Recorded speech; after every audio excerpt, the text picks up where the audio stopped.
Okay, so this is basically how the computer looks itself. It looks really clean. So basically, there are two options that you can get. You can get this type color, or you can get this version. With this version, this part, this Alienware logo doesn't light up. And this little middle part doesn't light up. While with this one, this middle section lights up, and the Alienware logo lights up. But it just depends whether you want a black color or a white color, or just take lighting into consideration as well. The prices obviously is going to change between from this one to this one.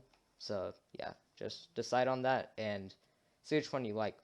Um, it has three USB ports in the front, and I think that's two headphone jacks, or no, a headphone jack and a mic jack.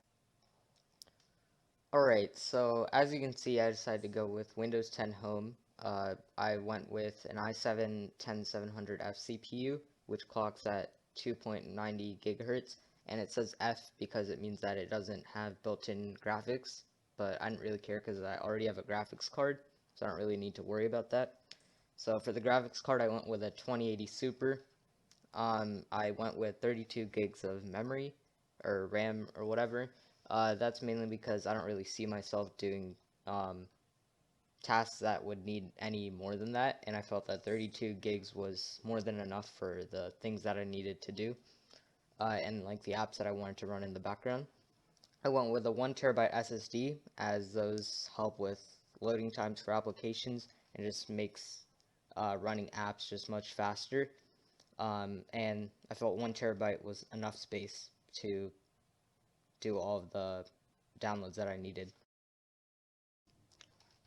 Alright, so as you can see, these are the temps for my top fan and my front fan. So for my top fan, it was running at 56 degrees Celsius, while my front fan was running at 56 degrees Celsius as well.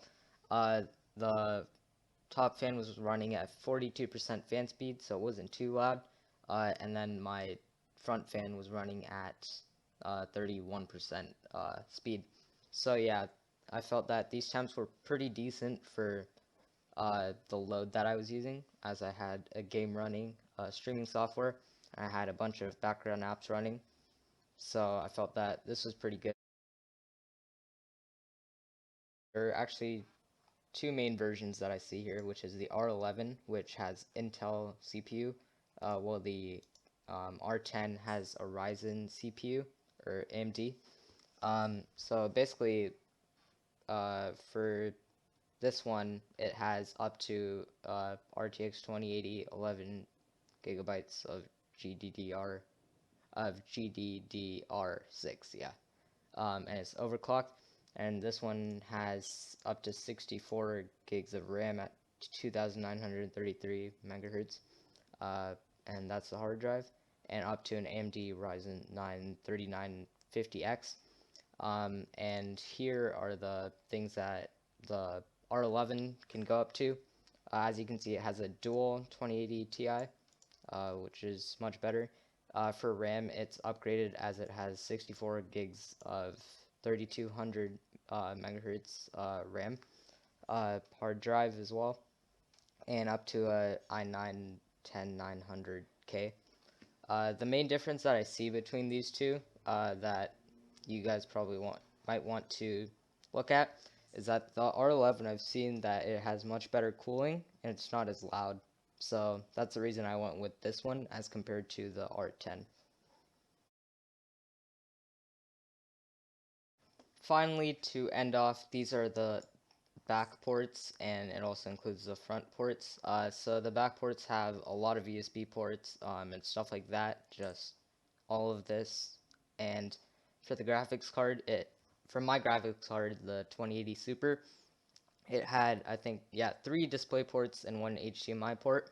And when you're plugging this into the when you're plugging in your computer to your monitor, you always want to use the display port, as that allows you to have the maximum refresh rate, or the maximum that your monitor can handle. So yeah, I would just say don't use HDMI unless that's the only thing that you have. But if you're buying an expensive monitor, obviously you want the display port, as that's what's going to get you the most performance.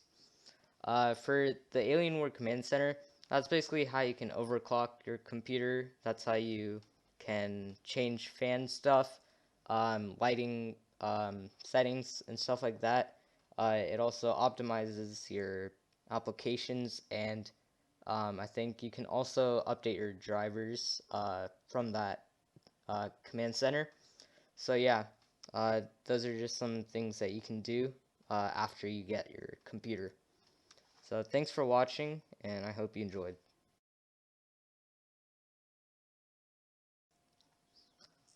Overall, I feel that this computer has been helping me with all of my tasks that I'm trying to accomplish with it, like games, streams, just schoolwork and stuff like that.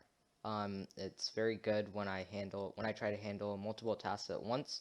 Um, Also, I feel that the cooling is very good for when I'm running many things at once and high CPU intensive tasks. It's not very loud unless if you have like pretty much every single app on your computer opened at once.